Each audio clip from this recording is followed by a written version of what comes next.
충격적으로 현존 최고의 타자 오타니 슈에이조차 무너지고 있습니다. 최근 36타석 동안 타율은 고작 1할대 초반. 심지어 단 하나의 홈런도 나오지 않았습니다. 리그 최고의 타자가 리그 최악의 흐름에 빠진 겁니다. 그런데 더 놀라운 건 따로 있습니다. 이 현상은 오타니만의 문제가 아니라는 사실입니다. 에런 저지 같은 최고의 타자들조차 절대로 피할 수 없는 현상. 바로 타격 사이클입니다. 안녕하세요. K알프라 임스포츠에 오신 것을 환영합니다. 오늘은 왜 야구에서 잘 치던 타자가 갑자기 무너지고 또 슬럼프였던 선수가 어느 날 갑자기 미친 듯이 살아나는지 그 잔혹하면서도 흥미로운 진실을 함께 이야기해 보겠습니다. 현존 최고의 야구 선수 그리고 메이저리그 최고의 타자 중 한 명인 오타니 슈에이가 부진하고 있습니다. 최근 오타니의 성적은 36타석에서 타율 1할대 초반, 단 하나의 홈런도 기록하지 못하고 있습니다. 리그 최고의 타자가 리그에서 가장 좋지 못한 흐름을 보이고 있는 거죠. 그리고 이런 상황이 나오면 사람들은 흔히 이렇게 말합니다. 요즘 오타니 타격 페이스가 너무 안 좋다. 그런데 이 표현은 비단 오타니에게만 쓰이는 말이 아닙니다. 야구에서는 정말 자주 등장하는 표현입니다. 특히 타자에게는 더욱 그렇죠. 타격 사이클은 마치 아침에 뜨는 태양처럼 반드시 반복될 수밖에 없는 현상입니다. 그 대상이 아무리 세계 최고의 선수라도 말이죠. 오타니 슈에이든 에런 저지든 마찬가지입니다. 그렇다면 이런 일이 벌어질까요? 왜 야구에서는 실력과는 별개로 잘 치는 시기와 못 치는 시기가 반드시 반복될 수밖에 없는 걸까요? 오늘은 타격 사이클이 존재하는 이유에 대해 조금 깊게 이야기해 보겠습니다. 농구에서는 슛감이 좋은 선수에게 공격을 몰아주는 장면이 자주 나옵니다. 이걸 흔히 핫핸드라고 부르죠. 한때는 이 개념 자체를 부정하는 시선도 있었습니다. 1985년 길로비치 박사 연구팀은 NBA 데이터를 분석한 뒤 실제로 핫핸드는 존재하지 않는다는 주장을 펼쳤습니다. 통계적 착각이라는 이야기였죠. 성공과 실패에 연속적인 흐름은 없다는 겁니다. 다시 말하면 이런 이야기입니다. 성공과 실패는 그저 확률적으로 일어나는 현상일 뿐, 사람이 의도적으로 흐름을 만드는 것은 아니라는 거죠. 실제로 슛감이 좋은 선수가 다음 슛까지 성공할 확률이 통계적으로 유의미하게 높아지지 않는다는 것이 핵심이었습니다. 그런데 이야기는 이후 다시 뒤집히게 됩니다. 2016년 스탠퍼드와 버클리 그리고 하버드 공동 연구팀은 야구와 농구의 실제 데이터를 다시 분석했습니다. 그리고 흥미로운 결론을 내놓습니다. 강조하며 핫핸드 현상은 실제로 존재한다는 것이었습니다. 이전 연구는 사람의 심리적 요소를 충분히 반영하지 못했고 특수한 경기 상황 역시 고려하지 못했다는 겁니다. 예를 들어 농구에서는 슛감이 좋은 선수에게 수비가 더 몰립니다. 그런 변수들을 완전히 제거하지 못했다는 거죠. 그리고 이 연구팀이 특히 중요한 근거로 제시한 스포츠가 바로 야구였습니다. 왜냐하면 야구는 수비가 타자의 움직임 자체를 직접 방해하지 않기 때문입니다. 주아이벨 박사 연구팀은 무려 12년 동안의 메이저리그 데이터를 분석했습니다. 200만 건이 넘는 타석 데이터를 활용했고 타율, 홈런, 삼진율 같은 10가지 이상의 지표를 조사했습니다. 그리고 그 결과는 꽤 흥미로웠습니다. 선수의 최근 25타석 결과가 다음 타석 결과를 실제로 예측한다는 겁니다. 즉, 타격감이 뜨거운 선수는 실제로 다음 타석에서도 좋은 결과를 낼 가능성이 높았다는 이야기입니다. 예를 들어 설명해 보겠습니다. 평균 타율이 2할 8푼인 타자가 있다고 가정해보죠. 그런데 최근 25타석에서 3할 5푼의 타율을 기록하고 있습니다. 이 경우 이 선수는 원래 평균인 2할 8푼보다 최근 흐름인 3할 5푼의 영향을 더 크게 받게 됩니다.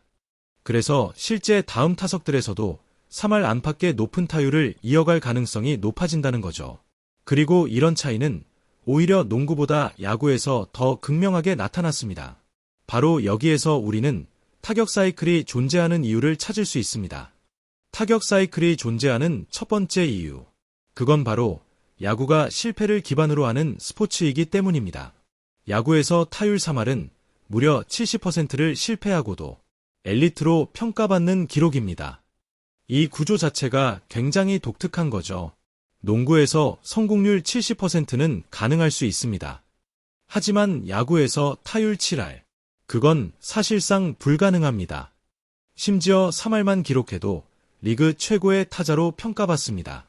이처럼 실패가 기본값인 스포츠에서는 통계적 변동폭이 굉장히 커질 수밖에 없습니다. 쉽게 그림처럼 설명해 보겠습니다. 타율 3할 타자가 500타석에 들어선다고 가정해보죠. 그리고 이 결과를 실력 요소를 완전히 제거한 채 순수 랜덤으로만 나열해봅니다. 초록색은 안타, 회색은 아웃입니다. 그런데 놀랍게도 이 안에서도 필연적으로 뜨거운 구간이 등장합니다. 선수 컨디션과는 관계없이 단순히 성공과 실패를 반복하는 구조만으로도 잘 맞는 시기와 안 맞는 시기가 생겨난다는 거죠. 10번 중 1번만 안타가 나오는 구간도 있고 반대로 10번 중 7번이 안타가 되는 구간도 나타납니다. 그리고 사람들은 그 구간을 보며 이야기합니다. 요즘 타격감이 완전히 죽었다. 혹은 지금은 완전히 신이 내린 타격감이다. 그런데 사실 야구에서는 내 타석에서 안타가 하나도 안 나오는 것도 이상하지 않고 반대로 3개의 안타가 나오는 것도 이상하지 않습니다. 왜냐하면 실패 자체가 기본 설정인 스포츠이기 때문입니다. 그리고 야구는 그 4번의 타석을 하루 단위로 끊어서 보여줍니다. 결국 선수와 팬들은 그 흐름을 하나의 사이클처럼 받아들일 수밖에 없는 거죠. 심지어 3할 타자조차 이런 흐름이 생깁니다. 그렇다면 타율이 더 낮은 선수들은 어떨까요? 타율 2할 초반 타자의 안타 분포를 랜덤으로 생성해보면 특정 기간에는 타격감이 정말 좋다라는 말을 듣게 되고 반대로 어떤 기간에는 완전히 무너졌다는 이야기를 듣게 됩니다. 결국 야구에서 나타나는 대부분의 타격 사이클은 생각보다 단순한 확률 구조에서 시작됩니다. 하지만 여기서 문제가 하나 생깁니다. 야구를 하는 건 컴퓨터가 아니라 사람이라는 점입니다. 단순히 확률적으로 안타가 나오지 않는 구간이라 해도 선수는 그걸 단순한 확률로 받아들이지 못합니다. 예를 들어 열흘 가까이 경기하면서 안타가 2개밖에 나오지 않았다고 해보죠. 그 상황에서 타자가 아무런 심리적 타격도 받지 않을 수 있을까요? 바로 여기서 타격 사이클의 두 번째 이유가 등장합니다. 심리적 영향입니다. 천천히 원래는 단순 통계 현상일 뿐인데 사람은 그 현상을 자기 실력의 문제로 받아들이기 시작합니다. 그리고 이건 굉장히 자연스러운 반응입니다. 사람은 시뮬레이션을 돌리는 인공지능이 아니니까요. 확률적으로 안타가 안 나오는 구간이 언제 올지 미리 알 수 없습니다. 그러니 당연히 그냥 확률이구나 라고 넘기기 어렵습니다. 컨디션에 문제가 없어도 메커니즘에 이상이 없어도 타자는 점점 의심하기 시작합니다. 내가 지금 뭔가 잘못됐나? 왜 갑자기 안 맞지? 이런 생각이 머릿속에 자리 잡기 시작하는 거죠. 그리고 그 의심은 상황을 더 악화시킵니다. 심리학에서는 이것을 터널 시야 현상이라고 부릅니다. 불안과 긴장이 높아질수록 사람은 특정 위험 요소에만 집중하게 됩니다. 그러면서 주변 정보를 처리하는 능력이 떨어지게 되죠. 타자 역시 마찬가지입니다. 콜드 스트릭이 길어질수록 타자는 점점 더 슬럼프에 빠져들게 됩니다. 실제로 이런 상황은 많은 선수들에게서 반복됩니다. 올해 4월 초반에 이정우를 떠올려보죠. 당시 이정우의 타율은 1할대 초반까지 떨어졌습니다. 초반 25타석에서 단 3개의 안타만 기록했습니다. 그리고 26번째 타석에 들어선 순간 과연 이정우는 편안했을까요? 안타를 칠 수도 있고 못 칠 수도 있습니다. 하지만 중요한 건 그 상황 자체가 이미 타자를 위축시킨다는 겁니다. 기술적인 문제를 떠나 심리적으로 상당히 압박될 수밖에 없기 때문이죠. 그래서 최고의 타격 코치들과 선수들은 늘 비슷한 이야기를 합니다. 메커니즘은 메커니즘일 뿐이다. 타석에서는 공만 생각해야 한다. 실제로 타석 안에서는 너무 많은 생각이 오히려 독이 된다는 거죠. 그리고 그 말은 사실입니다. 야구에서 가장 중요한 건 결국 직관성이기 때문입니다. 야구공이 투수 손을 떠나 홈플레이트까지 도달하는 시간은 약 0.4초. 그리고 타자가 그 공이 몸쪽인지, 바깥쪽인지, 변화구인지, 직구인지, 볼인지 스트라이크인지 판단하는 시간은 고작 0.2초 정도입니다. 즉, 타자는 거의 본능적으로 반응할 수밖에 없습니다. 어떻게 스윙해야 할지를 머리로 계산할 시간이 없다는 거죠. 그런데 문제는 여기서 발생합니다. 만약 타자가 자신의 스윙 메커니즘을 지나치게 의식하기 시작하면 어떻게 될까요? 팔이 늦게 나오나? 타이밍이 빠른가? 골반 회전이 이상한가? 이런 생각이 많아지는 순간 몸은 즉각적으로 반응하지 못하게 됩니다. 그리고 찰나의 순간에서 반응 속도가 무너지기 시작하죠. 결국 의심은 실수를 부르게 됩니다. 그리고 그 실수는 다시 더 큰 의심을 만들어냅니다. 그렇게 콜드 스트릭은 길어지고 슬럼프는 더욱 깊어집니다. 강조하며 의심의 씨앗이 심어진 순간 실패의 간극은 더욱 커질 수밖에 없습니다. 그래서 야구계에는 오랫동안 내려오는 말이 있습니다. 생각을 너무 많이 하지 마라. 굉장히 단순한 말 같지만 사실은 아주 중요한 조언인 거죠. 그리고 또 하나, 야구에서 슬럼프를 탈출하는 가장 좋은 방법이 의외로 메커니즘 수정이 아니라는 이야기도 있습니다. 바로 빗맞은 안타 하나입니다. 왜냐하면 타자는 그 안타 하나를 통해 안도감을 느끼게 되기 때문입니다. 됐다. 이제 다시 맞기 시작한다. 그 순간 터널 시야에서 빠져나오게 되고 다시 정상적인 사고 흐름으로 돌아오기 시작하죠. 그런데 진짜 문제는 심리적 문제에서 끝나지 않는다는 겁니다. 세 번째 이유. 실제 기술적인 문제가 등장하기 시작합니다. 많은 사람들이 이렇게 생각합니다. 기술적인 문제면 고치면 되는 거 아니야. 하지만 야구는 그렇게 단순한 스포츠가 아닙니다. 왜냐하면 야구는 극단적으로 순간적인 움직임을 사용하는 스포츠이기 때문입니다. 좋을 때와 안 좋을 때의 차이를 선수 스스로 느끼기조차 쉽지 않습니다. 그리고 설령 알아차렸다고 해도 원래 감각으로 되돌아가는 건 더욱 어렵습니다. 예를 들어 이런 겁니다. 좋았을 때와 비교해 배트 위치가 고작 3cm 낮다. 배트 궤적이 이 도 정도 다르다. 발을 내딛는 타이밍이 0.05초 느리다. 겉으로 보면 거의 차이가 없어 보입니다. 하지만 야구에서는 그 미세한 차이가 결과를 완전히 바꿔버립니다. 안타가 되느냐, 평범한 뜬공이 되느냐, 그 차이를 만들어버리는 거죠. 그리고 더 무서운 건 선수가 그 차이를 눈으로 인식할 정도가 되었을 땐 이미 메커니즘이 크게 무너진 경우가 많다는 겁니다. 골반은 제 타이밍에 돌지 못하고 팔은 하체보다 먼저 나가버립니다. 결국 전체 타격 시퀀스가 무너지기 시작하죠. 얼마 전까지 노시환의 부진도 비슷한 사례였습니다. 단순한 심리 문제가 아니라 기술적인 문제까지 함께 겹친 상황이었죠. 크게 보면 타격 시퀀스를 제대로 수행하지 못했던 겁니다. 그리고 세부적으로 보면 팔이 몸보다 먼저 풀려나오는 현상이 가장 큰 문제였습니다. 지금은 문제를 수정하면서 팔이 먼저 열리지 않도록 노력하는 모습이 보이고 있습니다. 그런데 재미있는 건 실제 영상으로 보면 그 차이가 엄청 크지 않다는 겁니다. 고작 2프레임 정도의 차이일 뿐입니다. 하지만 야구에서는 그 2프레임이 엄청난 결과 차이를 만듭니다. 문제는 그걸 몸으로 느끼고 다시 수정하는 게 정말 어렵다는 거죠. 그래서 베리 본즈는 이런 말을 남기기도 했습니다. 천천히 생각 없이 1000번 배트를 휘두르는 건 의미가 없다. 정확한 의도를 가지고 스윙해야 한다. 연습에서도 완벽한 리듬을 느껴야 한다.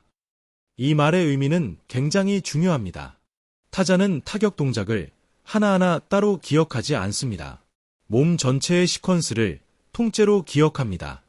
그래서 부분 수정이 쉽지 않은 겁니다. 항상 올바른 리듬으로 연습해야 실전에서도 좋은 타이밍이 자연스럽게 나온다는 거죠. 그리고 결국 타격 페이스를 결정하는 마지막 핵심 요소가 남아 있습니다. 바로 타이밍입니다. 앞에서도 이야기했듯 야구는 직관성이 가장 중요한 스포츠입니다.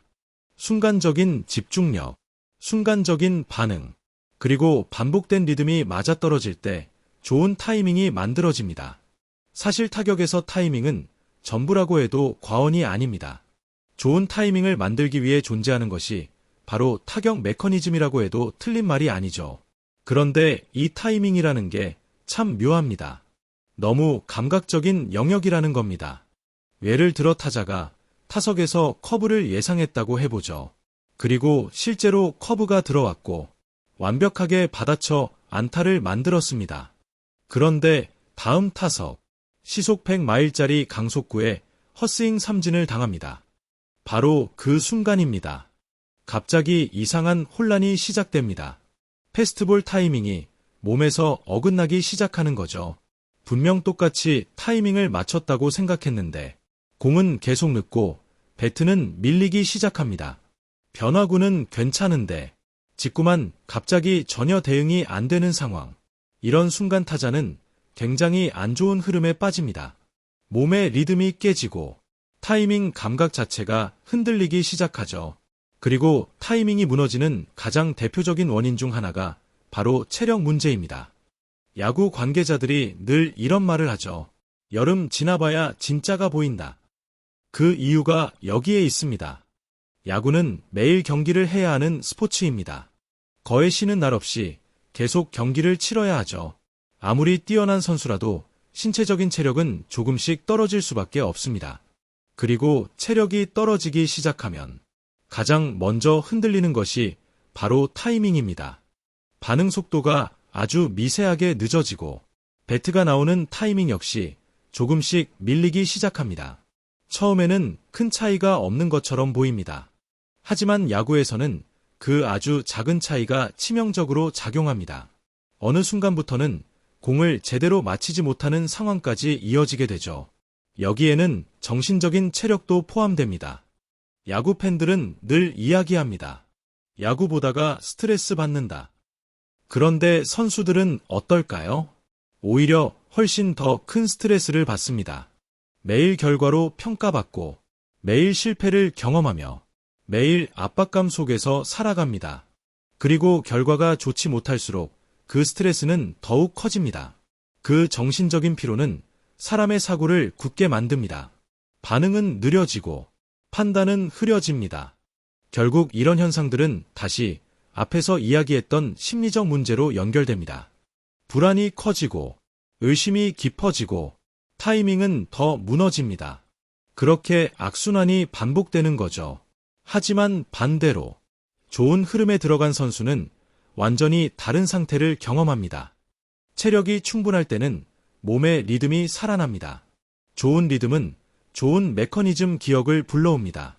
그리고 그 메커니즘은 좋은 결과로 이어집니다. 좋은 결과는 다시 선수에게 자신감을 줍니다. 지금 된다. 지금은 뭘 해도 맞는다. 이런 감각이 생기기 시작하는 거죠. 그러면 놀라운 현상이 나타납니다. 터널 시야에 빠지는 게 아니라 오히려 공이 더 크게 보이기 시작합니다. 실제로 많은 타자들이 이런 말을 합니다. 공의 회전까지 보인다. 공이 엄청 커 보인다. 이런 표현들이 괜히 나오는 게 아닙니다. 좋은 흐름 속에 들어간 타자는 정말 그런 감각을 느끼게 되는 거죠. 감동적으로 결국 타격 사이클이라는 건 확률과 심리, 그리고 기술과 타이밍, 이 모든 요소가 동시에 맞물려 돌아가는 현상입니다.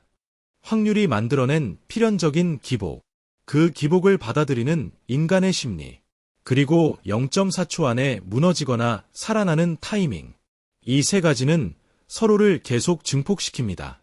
좋을 때는 더 좋아지고 나쁠 때는 더 나빠집니다. 그게 바로 야구입니다. 그리고 그 구조는 오타니 슈에이조차 피해갈 수 없습니다. 아무리 위대한 선수라도 타격 사이클 자체를 없앨 수는 없다는 거죠. 그래서 어쩌면 진짜 위대한 타자라는 건 한 번도 무너지지 않는 선수가 아닐지도 모릅니다. 오히려 차가운 순간에서 가장 빨리 빠져나오는 선수, 의심하지 않고 흔들리지 않고 다시 공 하나에만 집중할 수 있는 선수. 그런 선수가 결국 가장 오래 정상에 남게 되는지도 모릅니다. 그래서 야구계의 오래된 격언. 생각을 너무 많이 하지 마라. 이 말은 수십 년이 지난 지금도 여전히 가장 중요한 조언으로 남아 있습니다. 타격 사이클은 없앨 수 없습니다. 하지만 그 사이클을 어떻게 타느냐는 결국 선수 자신에게 달려 있습니다. 오늘의 이야기는 여기까지입니다. K알프라 임스포츠였습니다. 감사합니다.